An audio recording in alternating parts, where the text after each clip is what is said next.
Like it would always bubble over into that little square. Like the Salisbury steak in my apple. It's in my apple pie. Yes, yes. Apple pie. I think I must have the palate of a 4-year-old because everything you're describing sounds amazing.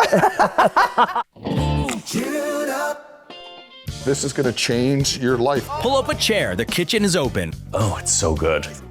With Clinton Kelly, Carla Hall, and Michael Symon. You better shut your face.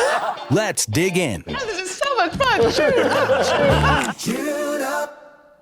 Happy New Year, everybody. Welcome to Chewed Up. We're still here. It's 2026. We're not going away. I am Clinton Kelly. This is Michael Symon. This is Carla Hall. And we are your 3 hosts for the new year, just to help you ring it in nice and special. Carly, Nice and smooth. Nice and smooth. We want the best for you in 2026. And that is the God's honest truth, right? Oh, That is 100%. absolutely true. Yes. Yes, yes. Carla, you have a special dish that you're making today with a special person. Yes, yes. So today I am making a black-eyed pea stew with collard greens and rice, and it is the perfect dish to set the tone for the new year, to bring in the new luck, to bring in sort of health, wealth, and good vibes. But here's the exciting part. As you mentioned, I'm not cooking alone today. I brought in someone who knows a thing or two about starting fresh, staying focused, and actually helping you follow through on all of those New Year's, I'm saying intentions, not resolutions, because to me, they're very different. Agreed. We can talk. She teaches at some of the leading top business schools in the world. She coaches major companies. She writes for places like the Harvard Business Review and Forbes. And she, Fancy. I know she's kind of. I mean, I feel like I'm so honored to call her partner and friend. She literally helps people think better. Wait for it. Please welcome our guest, Deb Grayson Riegel. That was quite the introduction. That was a good introduction. Well, let's intimidated, So smarty much to pants. live up to. How are you? We're on the first day of the year. I No know. one can live up to that for the rest of the year. That's the pressure. See, this is what I'm saying. That introduction was literally an intention for the whole year. Yeah. You know what I mean? Yes. Think about the way people talk about you in another room, and think about how people introduce you. You know when you really think about that? Yes, and the energy you bring, right? Yes. You can be intentional about things you want to do, but you can also be intentional about how you want to show up in a room and in a space. I've loved watching the 3 of you have your individual energies, but then what you co-create together is magic. I like the way that you said individual energies. That's an interesting way to think about it. Yeah. We got a lot of individual energies. Got a lot of individual energies. I have a question. Like Yeah. you said intention.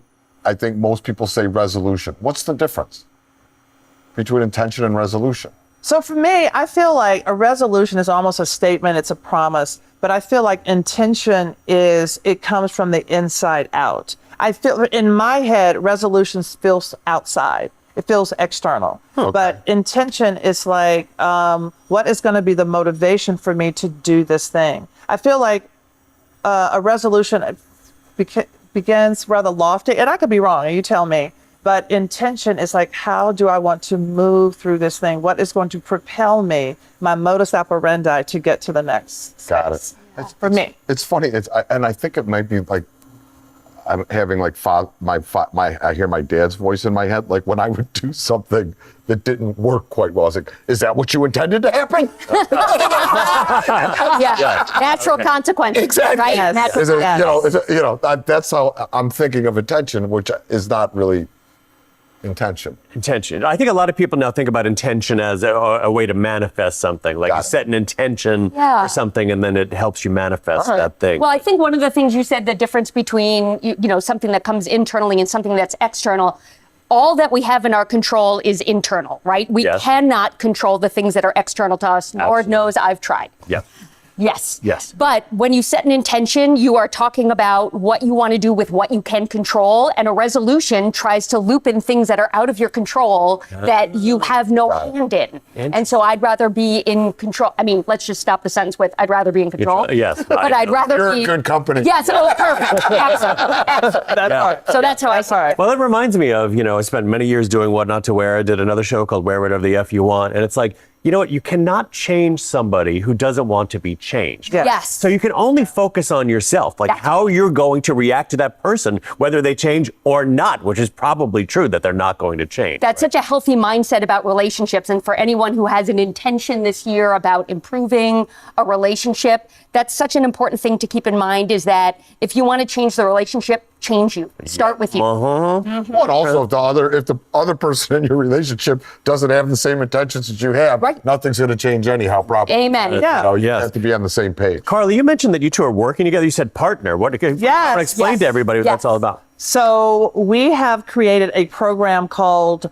the Me Menu. The Me Menu. The Me Menu. Okay. And it really is, it's a coaching program. It is about becoming the best version of yourself that you can become within the framework of these 6 profiles or flavors. That's right. And because I am over 50, I can only ever remember 5 at a time. Oh my God, it's so fun. Let's see if we remember all. So Okay. Join the open, club, Jeb. Join the club. Also in the proper Right. company. Okay. open, Hope. acceptance, Imagine. possibility. And number 6. Reframe. Reframe. Okay. Oh my gosh. Reframe. Woo. Reframe. Woo. I'm So sweating. the thing is, when you think about everything, when I set intentions and when I want to do something, when I want to manifest something, I think about what is the runway that I need to build to get to that thing. Because I think a lot of times people see successful people and they want to go right to the top. They want to go right to where they are. They didn't start at the top. Yep. You are not looking at where they started. So when you look at your experience, it's like, how can you reframe maybe an experience that wasn't so positive, that perhaps it's exactly what you needed to happen in order to get you to this place. And that hopscotch you to the next place and the next place. I think a lot of that is like what's happening in the world today and how it's different maybe from how we grew up or our parents or our grandparents or, like I was not raised, my parents didn't raise me with thinking you could just get to the final stretch without doing everything that led up to the final stretch. Right. Yeah. Right. And I like the younger kids, I think sometimes don't always feel that way. Yes. And which leads, unfortunately, to disappointment. Like if you Yeah. think like I don't have to go through A, B, C, D to get to the next letter, then you're starting like halfway through the alphabet and you're like, why am I lost? You got to do the work. Yeah, why am I You lost got to in do this the spot? work. Yeah, I think the same thing. I mean, I feel like one of the great tailwinds that I had in my life that propelled me forward was that my parents completely believed in my possibility, right? I was told I could be anything, could do anything. That's a blessing to have which had. is such an incredible blessing. And there's possibility, and then there's the work along the way to make the possibility happen. It's Right. not magic. Right. Yeah. You got to do the work. You got to do the work. Absolutely. Also, I think that when you do the work, let me just say, so first of all, I started cooking my black eyed pea stew. I heated the pan, I put in some oil, I started the onions, and then I'm adding the garlic, salt and pepper. I'm gonna go ahead and bloom my spices in here, and then I'm gonna season that, and then I'll talk along the way. Blooming your spices, by the way, sounds like possibility, right? Right. It sounds like they're in one state over here, and then you open, which is one of the flavors, open, and then create possibility for what they could be.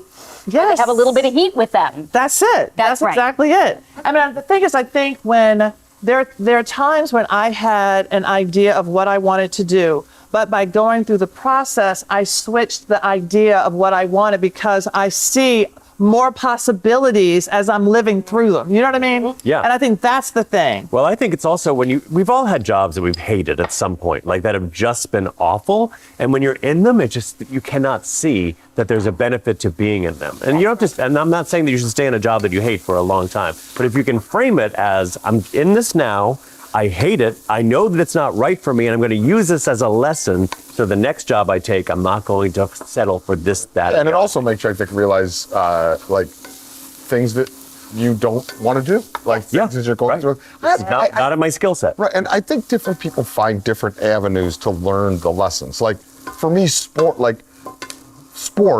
like I wasn't a great student and all those things. So a lot of the lessons I learned on growth in life, I learned through sports. Like I knew like I wanted to get to a certain level of competitiveness. And to get to that, I had to go through these steps to get to that. Yeah. You know, and I feel different kids or different people find, if you're lucky enough, you find something that helps you go through that process. Yes. Exactly. You know, whether it's work or sports or school or whatever, or some parents are better at helping their kids go through it, I think, than others. So you just kind of learn.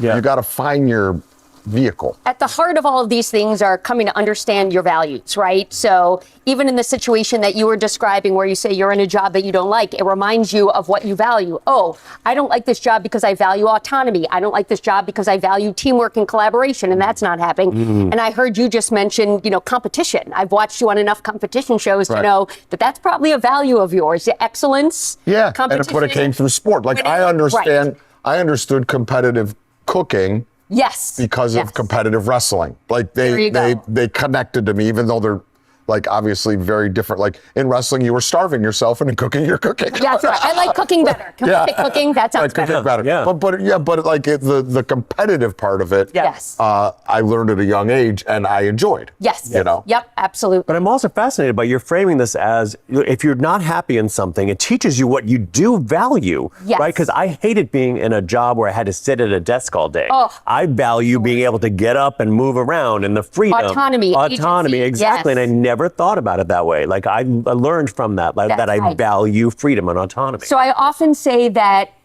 knowing what makes you tick and what ticks you off means your values are showing. Wow. Right? And when you can set an intention for the new year about doing more things that are aligned with your values and fewer things that rub your values the wrong way, you're going to have a good 2020. Oh, Deb, I just got a little tingle in my elbows. Close to my elbows. Close to the elbows. Chewed up.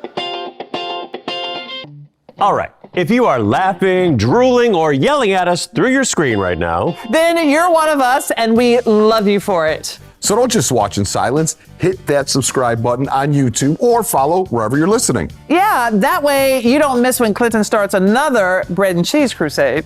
okay. Or when Michael burns something on purpose. Oh, whatever it's called, Flavor Clinton. Subscribe, follow, tell a friend, whatever it takes. More chaos, more comfort food every week on Chewed Up. You may have noticed some of the boards and plates we're using. Those are all from Frontgate, including some from my very own collection. They've got everything from outdoor furniture to decor to entertaining essentials, all made with quality, comfort, and style in mind. And since most of it is designed in-house, you can't find their pieces anywhere else. Frontgate, thanks for making our spread look so good. For more information, go to frontgate.com. Okay, so let me tell you this. What I love about what Deb is doing, so this coaching that she just did with you two, when we met through my assistant/manager, Kirsten, and when I was doing my one-woman show, and we wanted to do sort of a workbook based on this show and all the learnings and all the mining that I had done as I look at my life. And then Deb comes in, because I knew that I needed an executive coach. And we met, and literally, you missed your mouth. I missed my mouth. Oh, don't worry, I caught it. It's all on my head. And value around creativity. You're on creativity now. creativity. Oh, sorry, go ahead. So we started doing this back and forth, and at first we were thinking about doing a book, and this program, the Me Menu, has morphed into this. And so I literally would tell Deb something that I was going through, and then she would listen to it and reframe it and see, in real time. Yep. And we show a lot of that in our program, but this is what I love about great interviews. When I'm in an interview and I'm telling somebody something I've talked about a lot, and they're like, oh, what I hear is X, Y, and Z, and I've never heard it framed that way. And I'm like, oh my gosh, I've just learned so much about myself. Do you know what I mean? Yeah. Because they're listening and they're processing it very differently than what you had been told. Right, because we all process things very differently from each other. Yeah. Yeah. I one of my favorite quotes is, we don't see the world as it is, we see the world as we are. Right? And so we're all experiencing each other through how we are. And how is that? I've got to keep this on track. Yeah. I love it. All right, so I sweated the onions and the garlic. I added some smoked paprika, a little bit of chili flakes, and then I put in like a neutral stock, like a chicken stock. And then I put in a big smoked turkey leg. This is the jam. The turkey leg is the jam. If you don't eat pork, You can do this. If you don't eat meat at all, you can just stick with the smoked paprika, maybe smoked tofu. I don't know. Oh, Don't cause a problem. We're having such a nice time. No, it'd be great because you could just give it smoky flavor because it tastes like nothing. But you could throw a ham hock in. Yeah, totally. Yep. You can throw a ham hock in here, just any kind of a smoky meat. So I'm going to bring this up to a boil, and then I'm going to add the black-eyed peas and the collards, and then it's going to cook down. Collards just go a long way. Like this is probably 2 bunches, but then it cooks down like spinach because there's so much water that all of a sudden you That gotta turns clean them into- really well. that Right? turns into Gotta a clean them really well. Yeah. When you're putting these into soup, one of the best ways, let me just say, to clean your collards, I like to cut them first before I clean them. And then I put them in somewhat a little warmer than room temperature water, let them float in a big bowl, let them float the sand or whatever, agitate them, the sand drops, and then you lift them out, shake them, and move them. But they're Good to know. beautiful. Deb, I heard you say before we were on camera that you're a 5th-generation New Yorker. I am a 5th-generation New Yorker. Like New Manhattanite. York's Manhattan. Yes. You are one of those unicorns. I am one of those unicorns. I loved growing up in the city. What part of the city did you I grew up on the Upper East Side. Upper East, okay. Yep. And as did my mom, grew up on the Upper East Side. And I just think so much of my personality and way of being is very New York. And part of is sort of seeing, you've got to, as you're walking down New York, you have to sort of see the tiny cracks between people to go, oh, that's my avenue. Yeah. And you find the crack, right? Yes. You find the crack, fast talking, fast walking. I got a mouth on me like my new friend here. And it's, I think it was, people are always like, where did you play? And my answer was at your friend's house, right? Yes, yes. You weren't playing, your parents didn't send you out into the streets. Right. Well, my parents. I'm curious what you think about next. So I lived in New York City now for 33 Yeah. years, but I also get out. I have a house in Connecticut that I feel like is my home at this point because New York has gotten, it's a little crazy. Yes. How do you think New York has changed? Because I feel like now that everybody's looking at their phones when they're walking around, you can't look for the cracks anymore. I feel like you got to just plow ahead. You got to plow through. Don't try to go around these people. They're not going to go, I go straight through. Yeah, I mean, I think I've experienced 5 decades of change in New York. Yeah. So when I was growing up in the 80s, it was a very unsafe place to be. And I now, as a parent, am amazed that our parents let us out of the house in the 80s in New York. Right. I wouldn't have done that. I would have just kept everybody, dare I say, like a veal, right? I would have just protected everybody. So when I grew up, it was dangerous. When I was, in college and in grad school, it was much safer. It went through another difficult time. I think it's coming around again. Yeah. But it is still the greatest city in the world. That has never changed. I agree. I could break out a little Hamilton, but I'm not going to. But I like, amazing. as someone who didn't grow up, I grew up in Cleveland, but lived in New York for 15 years, and it's like, it's tough for me to live in the city, even though I did it for a long time because I like grass, but and trees. Yeah, We know what. so Family shit. Grass on it's not, Deb. My family's going to be watching. But the other thing is, I've always, and I've said it for a long time, I feel everybody, if everybody lived in New York for a hot second or rode the subway for a month, Yes. it really Yes. changes your, it makes you understand people better. Yes. And seeing For how, better or for worse. for better or for worse, and all sides, and how people get along, and Manhattan on paper doesn't make sense. You can't say oh yeah, we're going to put 8 million people in this 5 mile by 5 mile square box. Yeah. They'll be fine. Right. It doesn't make sense. But when you live in it for a while, you're like, it's really incredible to watch it all happen. It's a science project. It is. It certainly It totally is. And I want to share with you, if I can, one of my favorite New York City reframes. So I used to do a lot of commuting through Times Square, right, when I would get to different clients and different offices. And like many people, I would walk through Times Square and be like, this is just crazy. Could you get out of my way? Yeah. Right? It's a nightmare. And then I realized I could be angry every day, which is certainly one option. The other thing that I realized was if I'm in Times Square, I am surrounded by people for whom they have saved up their entire life to be here in this moment. I am walking through somebody's dream come true. Yes. And if I recognize that I am walking through somebody's dream come true and I could be here any day I want, It helped reframe my perspective and lower my heart rate, which is probably why I'm still alive. It was a really important reframe for me. Yeah, I got to try that. You know- I avoid that place. like Get on it. plague. I'll show another great trick is when I lived in New York City, the bulk of the time I lived in New York City, I had Ozzy, who was like a 120-pound Mastiff. Oh, and he was the best thing to walk through the city with. You never had to look for anybody to move. They just, yeah. and like, he was the sweetest, lovable dog Oh, I every love human you came in that. contact with. But like, you walked down the sidewalk with him, and no one was ever in your way. They're Yeah. like, oh, okay. This won't be on camera, but I have to tell you, I want you to see what my socks say. Owner of the world's cutest dog. That's right. What So kind I of dog? see your Mastiff and I raise it one pit bull. now I have a Staffordshire. Oh, yeah, that's what it, Like a sweet, little- yeah. sweet. I got a big guy. Norman, but, yeah. Nash. Sweet girl. I bet we love that. All right. Lady. So y'all, Yes. I put the lid on here. I'm going to move it over, and I have a finished one. Smells amazing. It does smell Yes. amazing, Carla. Those bloom spices. Carla, is this the type of, did you learn, is this like a family dish or a Carla dish? So Not that this- it matters one way or the other. Yeah, but yeah, yeah. I was curious. So this is more of a Carla dish, but it's two family dishes mashed up. Got it. So this would be my grandmother's greens, and then for New Year's Day we would do Hoppin' John with some like little tomato. I mean, it would be like this with maybe you throw in maybe some fresh tomatoes, and then you would have it over rice with that. You would put all of that together. You may cook your rice in this broth. So I'm doing the rice on the side, and then I have this, much more soupy than it would be because I love a soup. I mean, look at this. Oh, Look, gorgeous. What? And then we're gonna take the turkey out. And I will fork that. But I wanted to say really quickly about like the reframe of New York, because I've been living here for a while and I love the subway, and I hear what people say about New York. And I'm gonna move it over here because actually, if you want to fork it, Sure.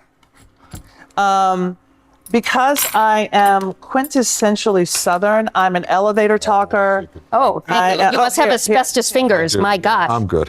I'm like an elevator talker, but I find that, and I know what you all are going to say, you know how you think about New Yorkers going through New York and just sort of getting where they're going to be, they don't talk to people? Yep. I talk to people all the time here. I have people just stop me on the train. Oh, we know. I've seen it. I've seen it. We've traveled with you plenty. But I'm saying, y'all are like, I seek them out, but I think I have that open energy where people talk to me. I mean, I'm not saying Yeah. everybody. On the subway platform at 42nd Street is not where you need to have open energy. That's need where to you close everything. it. You Close that shit down.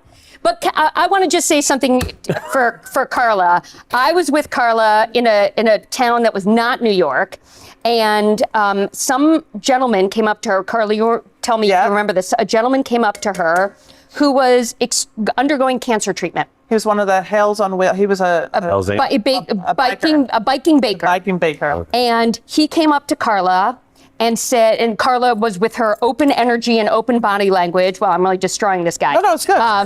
And he basically said that he's in treatment for cancer, and there were 2 people he wanted to meet before he died, and Carla was one of them. Oh, wow. That's awesome. And so there's something to be said for intentionality, for manifesting, for putting out in the world your white whale, the thing that you're scared to talk to people about, the thing that you think will never happen. If I was going to say anything for people to do this year, be vulnerable, tell the truth, put out in the world what you want to see happen, because the worst that happens is it doesn't, but it's much more likely that with intentionality. I would say too, and Carla, I would say that you are better than that than probably anybody I've ever met in my life, to be honest. Like, you portray, exude, thank you. You're welcome. Positiveness more than anyone I've ever met. And it's not bullshit. No, it's not. It's exactly how you are. Yeah. Yeah. When we met each other, I would say one of the things that we bonded over was the fact that we were both successful in our fields, but also really likable and fun, if I may say so myself. You may say so. I just said so myself. And, there is often this belief, especially with women, that women are either successful or likable. Yep. And I think, that 2 of you, the 3 of you have this celebrity status, and I've only just met 2 of you, and you are warm, approachable, engaging, lovely, lively, and that's why I think people should just go out there and put out there who they want to meet, who they want to be surrounded with, because they're all just people. Right. I mean, we walk around with these walls around us, and social media and our phones have created yet another wall to keep us separated from other people. And you know how you get things done in this world, the things that you want to have done, your dreams, by not having walls between you and other people. So yes, Carla is a great example of that. I think we all do that too. It's like, you know, I think we joke around a little bit about being closed off from time to time, people being annoying, tofu eaters being annoying too. But at our Just core, gotta keep bringing up the tofu. There's something to be said for healthy boundaries, right? Healthy boundaries is important, but being closed off is different than healthy boundaries in most cases. Well, and I like it too. Like the healthy boundaries that I think that I create, like I love talking to everybody, meeting people and all this stuff. Until but if I'm at if I haven't seen my mom in a little bit and I'm at dinner with my mom, I don't want to be bothered. I want to be with my mom. 100%. I thought you meant you didn't want to be bothered by your mom. Oh God, no! I'm Greek and Sicilian. Mom, Mom, please bother me as much as you Say want. less, yes. So like, you know, like those are the times where I I try to set boundaries. Yes. I'm like, okay, I'm catching up. She wanted to go out. Like, I'm like, no, let's just stay here. I'll cook. But like, she wants to go out and I want to just be with her. Yes. Sometimes you don't feel like having a drink with alcohol when you're out with friends. that's where Casamara Club comes in. They make these beautiful botanical leisure sodas, but without the booze. They've got flavors inspired by travel, coastal citrus, alpine herbs, and even a little ginger. All bubbly and refreshing. Thank you, Casamara Club, for keeping us happy sipping in the kitchen. To find out more, go to casamaraclub.com. I gotta tell you a funny story. So when What Not to Wear was at its peak popularity, at one point, What Not to Wear was crazy popular. I was working so much, I barely saw my parents. I'm good. I would go out to Long Island to have dinner with them. No, thank you. And inevitably, somebody would come up to the table and they would say, I don't mean to interrupt, but. And then my mother would go, but you did. I always thought I was like, But you did, Blanche. Go, Mom. But you did. No, too, like, I mean, I yearn to be as tall as you and Carla, but one of the problems with being as tall as you guys is you like, when you're walking down the street, you're a head taller than everybody else. They're going to find easy to spot. I could just put the head on a duck. Carla, I'm very excited because this smells fantastic. It smells so good.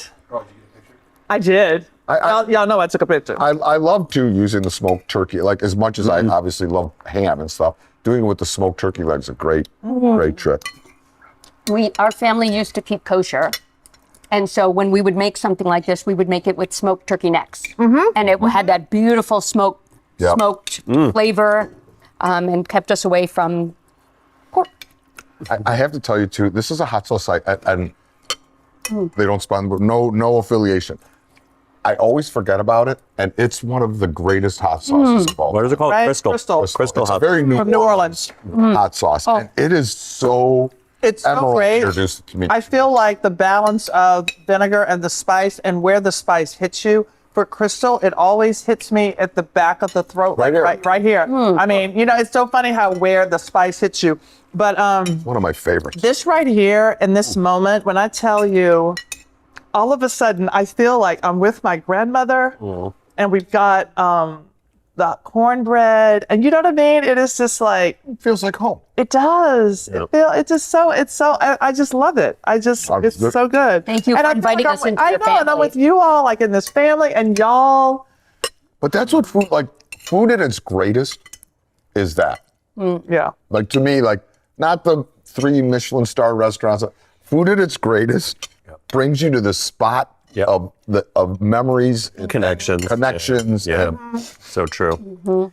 Well, Carla, this really is lovely. So It's really here's a lovely. toast to your grandmother. Thank you. Hey, Granny. And y'all, so for this bone, you can always just go and do another soup because it's going to have some meat left on it. You can do a pot of white beans or whatever. You know, split pea. split Oh, pea. yeah. That's one of my favorites. That's one of my favorites. I love split pea. My parents used to, on Tuesday nights, I think it was, we would have split pea soup and cornbread. And that was dinner. And I was in carb heaven. Yes, but also more soup for dinner. Yeah. Well, that's my intention for absolutely. 2026. There it is. The gay soup diet, I'm on it. All right. Should we play Chew It or Screw It? Oh, yeah, totally. Yes, Chew it or okay. screw it. All right. Yep. All right, so Deb, we're going to play Chew It or Screw It. Okay. Now, if you like it, you say chew it. If you Okay. don't like it, you say screw it. I think we know the first one. New Year's resolutions. Screw it. Screw it. New Year's intentions. Chew it. All right. How about this one? Horoscopes. I'm curious to hear your answer about that. If it feels fun and helpful to you, chew it. But what do you think for real? I don't believe in my horoscope. I feel like you don't seem like the type to believe in horoscopes. I don't. You don't. All right. I'm breaking away. Carla does. Evil, yeah, of course. Siblings and witch palm reading. But like, Oh my God, I just made my appointment. You know her well. but like, not horoscopes, but I always find it interesting. Like when I meet a fellow Virgo, we have a lot of the same ticks. Or a fellow, like my dad was a Taurus. Like I got along incredibly with my father. I've rarely met a Taurus that I don't get along with very well. You know, like, yeah, no. But Well, I have a moon in Taurus. Maybe that's why we get it. there you go. What's But, your like, sign? I'm a Pisces with the Pisces rising and a moon in Taurus, but I'm the least Pisces you'll ever meet in your entire Got life. it. Yes. Got it. This whole like wishy-washy, like My husband, I think, hyper- is a non-Pisces. Yeah, Yeah, I mean- I'm Aquarius. Oh, you are? Okay. No, So my husband. I'm the best one. Also, it's Yeah. because of the Taurus is balancing that out, though, too. Hey, that's what When's they've your told me. birthday? February 13th. Okay. Oh, Yep. Interesting. I'm the Yeah. 20. Almost love both. Kyle's in a Send chocolate. Okay. Okay. Chew it or screw it. Airplane small talk. Oh, chew it. I'm sure you Chew it, yeah. You'll meet somebody. Yeah. Make a connection. But then I put my headphones on and I'm done. Correct. That's your sign. That's my boundary. Yeah, for some reason, people don't understand that. They keep talking to you when your earbuds are in there. It's like, I put these in for a reason. Yeah. Don't talk to me. Okay. Reality TV. Chew it. Chew it. Chew it. Do you have a Oh my favorite God. reality Oh show? my gosh. Where Oh. to start? I think I'm going to have to go. Well, my favorite reality TV show was canceled, which was The Ultimatum Queer Love. That was my favorite. Oh, But that was it. Was that on Netflix, I think? I can't remember. Oh, yeah, I think. Yes. All right. that was the best one. Okay. And they kept The Ultimatum, but they got rid of the Queer Love one, which was the best one. But I think for reality TV, other than cooking shows, I would go with Love is Blind. Oh, no. I watched the first season. Remember the couple that won the first season? I watched I zero met them. I was like, Yeah. you guys are both so hot. The man and a woman. What? You don't watch any? Zero reality TV. Yeah. Zero. Even the cooking shows that I've been on. Yeah. Yeah. Oh, I I don't- just don't watch. Really? I still watch Survivor. And I Good still, for you. Yeah. You are committed. Season 49 of Survivor. Oh my gosh. Yeah, Yes. they're going into season 50. And Wow. I- Oh and my I God. love the challenge on the MTV challenge. I have no idea what that is. Is there still MTV? No. Yeah, there's- Obviously. I think it was sort of like folded into the Paramount Oh, okay. family. Got it. Okay. Got it. All right. Last one. People who take Zoom calls while in public. Oh, screw it. I'm not even. Wow. All right. You remember that one went over my head one time? I know. Remember? We were talking about height, and I was like, you can kick higher than I can stand. The good news is Pretty much. that's like what was that movie? I'll think of it later. There was a movie where they like the fake legs were going up. It's like forget it. Yes, Airplane. I know it. Yeah. Okay. Ready? 3, 2. You got fan mail. Look out, it's fan mail, fan mail. Oh, boy. We're going to have to change that up, Nick. We're going to have to change it up in the new year. Thank God. 2026. That may be another intense. My new year. I'm gonna dance more next year. Oh, I love it. Love that for you. Okay, Anna C. asks, is there a type of gift people always give food lovers that you secretly wish they'd stop giving? Gift? I like a lot of the food gifts. I feel like I do like food gifts. Yeah, you know what I got was a The beef box. I mean, I feel like the bacon box. Remember there was a bacon club? Bacon of the month. I mean, I feel like because those are perishable and I don't know. What would I want? Let's skip that No, question. bacon of the month. Christmas is over anyway. The holiday season's over. If you could erase one food from your childhood memory forever, which would it be? Erasing a food. Boy, this is gonna. I had a good. I'm going to say fish sticks. Love a fish stick. You do? Oh, I love a Lent. fish stick. At Lent, Has- right? At Lent, we would have I fish know. sticks, or when the babysitter was coming over, they'd pop the fish sticks in the toaster. Yeah, oven. you know what? I'm with you. I don't want to copy, but I'm with you on fish sticks. Lent, I did not like Lent. Yeah. But the fish on Friday, the house smelled funny, and then you had to go out with your friends. Agreed. I would beg to be taken to McDonald's on Lent for the fish sandwich. Oh, right. I think for me, it's the Swanson's Hungry Meal, the Hungry Man meal, because that dessert that made it a Hungry Man meal would always get the meat stuff in it. And you know what I mean? Like it would always bubble over into that little square. Like the Salisbury steak in my apple. It's in my apple pie. Yes, yes. Apple pie. I think I must have the palate of a 4-year-old because everything you're describing sounds amazing. It's got to be something that you didn't like. Yeah, I would think like once a month, my mom would make liver and onions for my dad. Oh God, I And love liver and onions. oh, well, come on over, but to my mom's house. But hard pass. Yeah, Hard pass. That's a tricky one. Yeah. I mean, they got to. Oh, I love the chicken. smell. Oh. All right, we're gonna wrap it. Fan giveaway today is Carla is giving. You want to explain these games, Yeah. Carla? It's All right, y'all. buffet boss and chickenology. So- it's always a puzzle. I love games, and I think that New Year's Day is a perfect time to get the family together. So the Chickenology is a puzzle that I put together, but I also took it apart and put it back in the box for you. Did you number all the pieces first? Got Carla's special oils on. And then buffet. Wait, buffet boss. I belong to a games club. Oh my God, it's a piece of rice.